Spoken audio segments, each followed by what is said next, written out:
If you're a jerk in the street, you're probably gonna be a jerk in the bar. It's true. So that's how we can delineate that. That's if you don't true. know how to be cool here, then you don't know how to be cool anywhere. Hey, and welcome to a new episode of Best Bars in Brooklyn. Today, we're in Boerum Hill, a narrow neighborhood bursting with bars just steps from the Barclays Center. My personal favorite and the spot we're checking out today is the Armory. So stick with me, because I'm ready to show you one of the best bars in Brooklyn.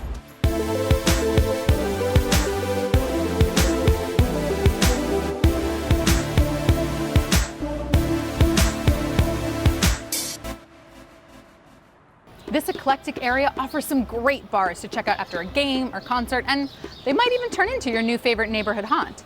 The Armory offers a more adult alternative to the dive bar scene that has flooded the area recently. With a reclaimed industrial vibe and a backyard garden haven, it is the perfect spot to check out if you're looking for an unconventional cocktail with a nod to classic Brooklyn. My buddy KP runs the place, and this guy hustles harder than anyone I know. So I can't wait to see what he's got going on at the bar for us. So let's head on over and see what's up.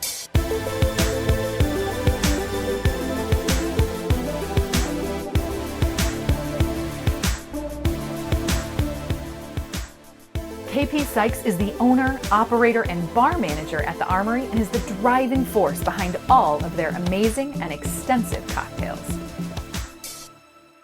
You have worked in the cocktail scene and in the bar scene in Brooklyn for, not to blow you up a little bit here, but over 15 years at this point. How have you seen the cocktail scene in Brooklyn specifically sort of evolve? You know, I started out when I was 17 years old, and I walked by a restaurant that was hiring a busser. Within a month, I moved up. Within a month of that, they had me behind the bar helping out. So this is back in, 2003, 2004, and that was like when the Cosmopolitan and the Mojito was all the rage, right? Whoever came up with the Mojito being the hot topic at that time is cruel. But that's how the cocktail scene has always emerged. You have one drink that gets the notoriety and popularity, and then you have the other drink that people are like, oh my God, this looks really great. I want to have that, even though they don't know what the hell a mint leaf is, you know? Shall we jump into it? Let's do it.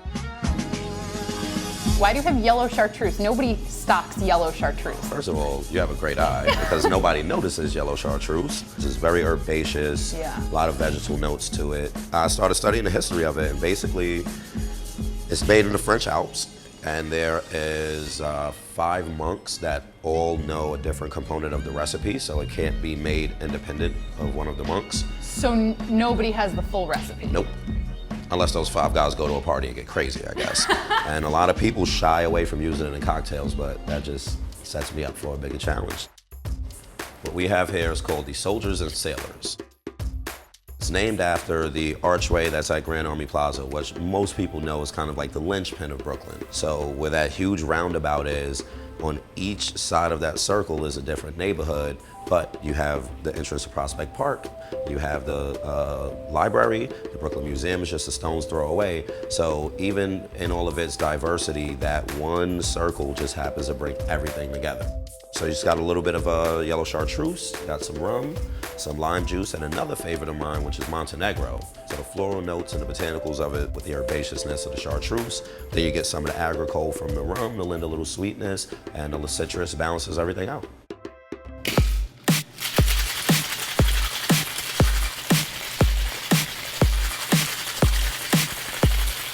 I feel like you always give me like a good beat too when you do the shakes. I always have a song playing in my head.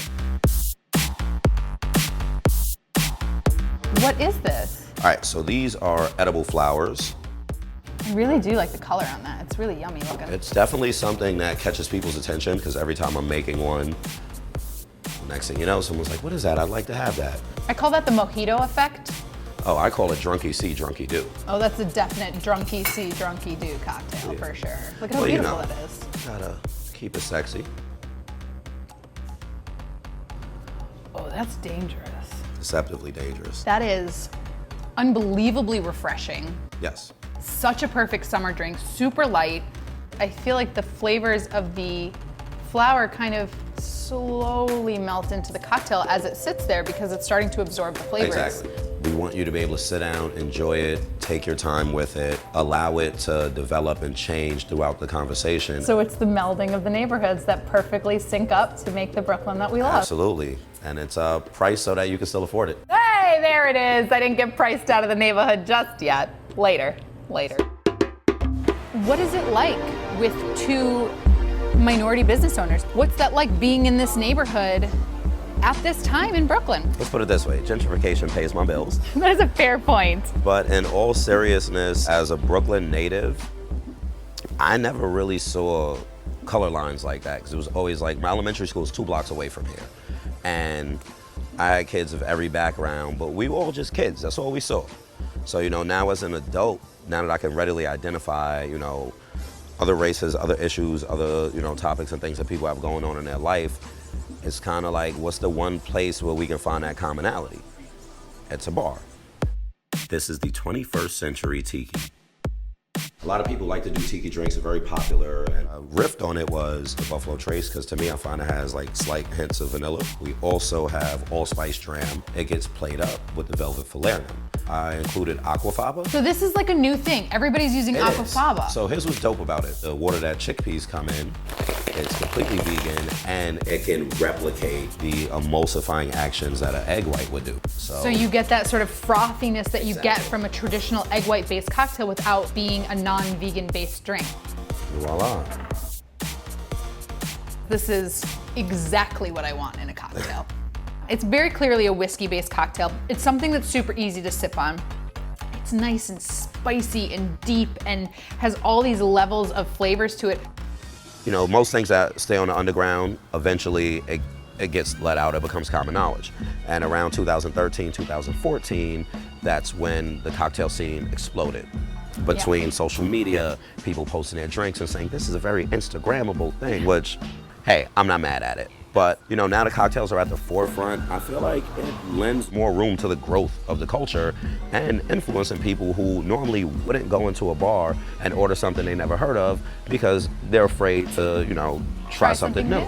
Exactly. So now it's making things that's more accessible to people and making people sort of, drink outside their own little bubble. Frame in their little box. Absolutely. And, nothing ventured, nothing gained. If someone were to walk into a bar and not know you were the bartender, how would they know that's your drink?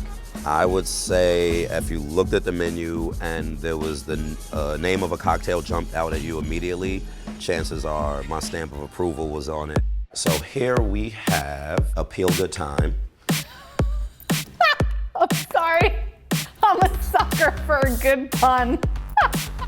Little bit of Aperol. We also have Lillet. Little floral, little citrus, plays very well with the Aperol. And then it's topped with Cava.